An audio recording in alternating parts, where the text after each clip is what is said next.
দেখতে পাচ্ছেন একটি পাওয়ার 3.0 ফাস্ট চার্জিং। তো এটিতে 3টি পোর্ট আছে এবং একটি ভোল্টেজ ইন্ডিকেটর আছে। তো এটি কি হয়েছে, এটি বৃষ্টির পানি ঢুকেছিল, আমার আর রোদে শুকা দিতে মনে নেই।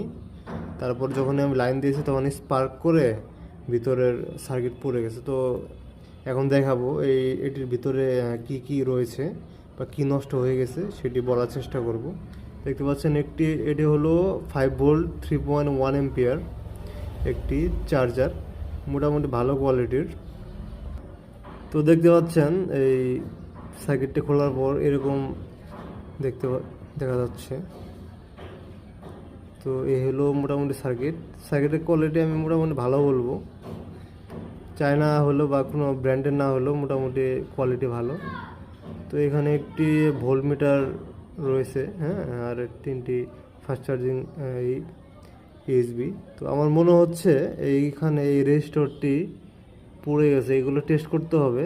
আর দেখেন পানি যাওয়ার জন্য 2 থেকে 3 দিনের মধ্যেই কীরকম জং ধরে গেছে। তো পানি চলে গেলে আপনারা সাবধানে করবেন, প্রথমেই শুকিয়ে নিতে হবে। আমিও মানে রোদে শুকা দেওয়ার চিন্তা করেছিলাম, কিন্তু আমার আর মনে নেই।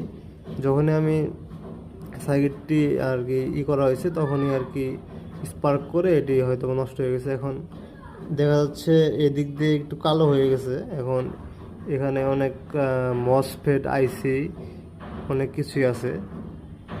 এখন কোনটি যে নষ্ট হয়েছে সেটি আর কি খুঁজে বের করতে হবে। যাই হোক, আপনারা সতর্ক থাকবেন এবং কোনো সার্কিটে বা কোনো চার্জারে যদি পানি চলে যায় ভুলে, তখন ভুলেও সেটি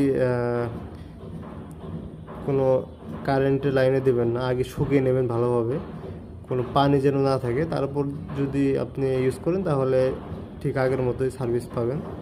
তো আমার ভুলের জন্য এই ভালো মানের চার্জারটি নষ্ট হয়ে গেছে। এখন যদি ঠিক করতে পারি তাহলে অবশ্যই আপনাদের জানাবো এবং সম্পূর্ণ ভিডিও খুব তাড়াতাড়ি পেয়ে যাবেন। সবাই ভালো থাকবেন, ধন্যবাদ।